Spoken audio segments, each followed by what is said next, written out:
Eu quero dedicar esse vídeo ao meu irmão Marco Antônio e à minha irmã Maria Alice. Há um autor contemporâneo chamado Bachelard, Gaston Bachelard.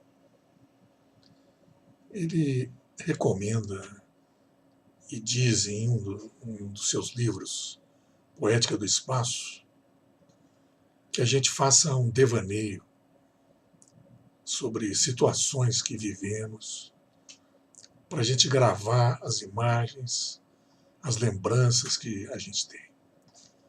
Ele é um livro muito próprio para jovens, né? Para eles observarem bem as coisas, porque um dia eles vão querer relembrar desses fatos. E se eles prestarem atenção hoje, será muito mais fácil que aquelas imagens nos venham à nossa lembrança. Mas eu queria me focalizar num fato, nesse devaneio, nesse sonhar acordado, a nossa casa da Avenida 27, onde convivemos na nossa infância e na nossa juventude. E nesse devaneio eu poderia lembrar de muitas coisas, das árvores que estavam plantadas no quintal, de muitas coisas, mas eu queria focalizar apenas um detalhe do meu devaneio. Na nossa sala havia na parede um compasso, mas um compasso verdadeiro, um compasso até meio enferrujado, era um compasso usado. E não era ele tinha sido usado pelo nosso avô Marco, que era um pedreiro, um muratore, como diziam os italianos.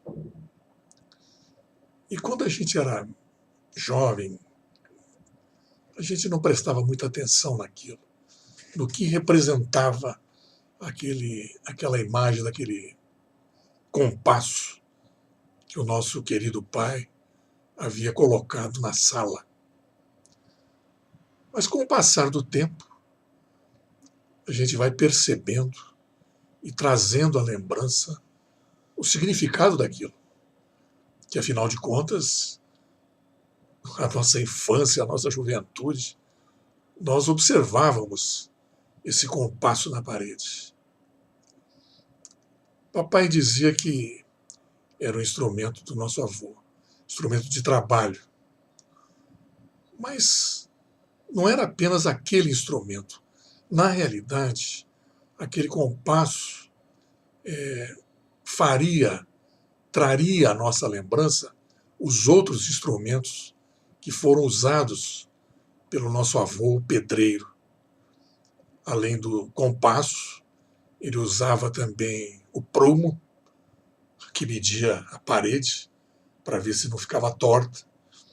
Ele usava o esquadro, réguas, enfim.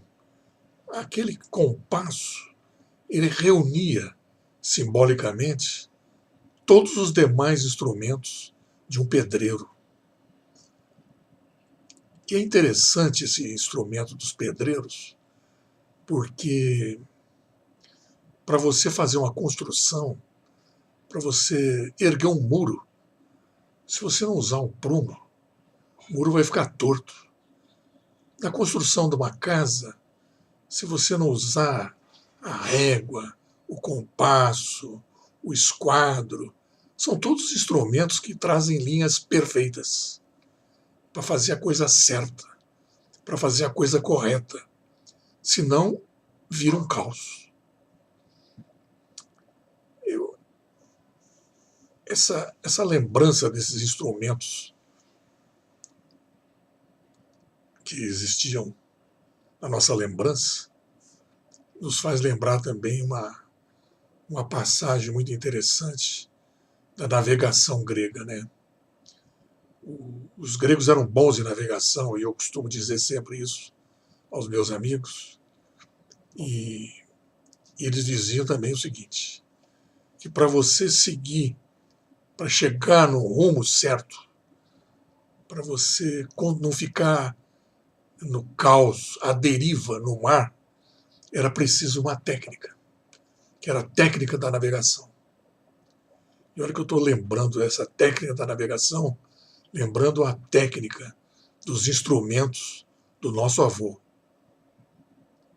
Quer dizer, para você fazer a coisa certa, você precisa ter uma técnica, para você seguir o caminho certo e para se chegar ao lugar certo. Na navegação, os gregos usavam também uma técnica, porque se você não usasse essa técnica, você não iria chegar a lugar nenhum. Ficaria à deriva. Da mesma forma como os instrumentos de um pedreiro. Se você não usar corretamente a técnica de um pedreiro, com o esquadro, com o compasso, com o prumo, você não vai chegar a lugar nenhum, a casa vai cair. Mas a ideia de tudo isso que eu estou falando, o que eu estou querendo dizer com tudo isso? É que essas técnicas que são usadas tanto pelo pedreiro como pelos navegadores, elas devem ser trazidas para o nosso mundo, para a nossa existência.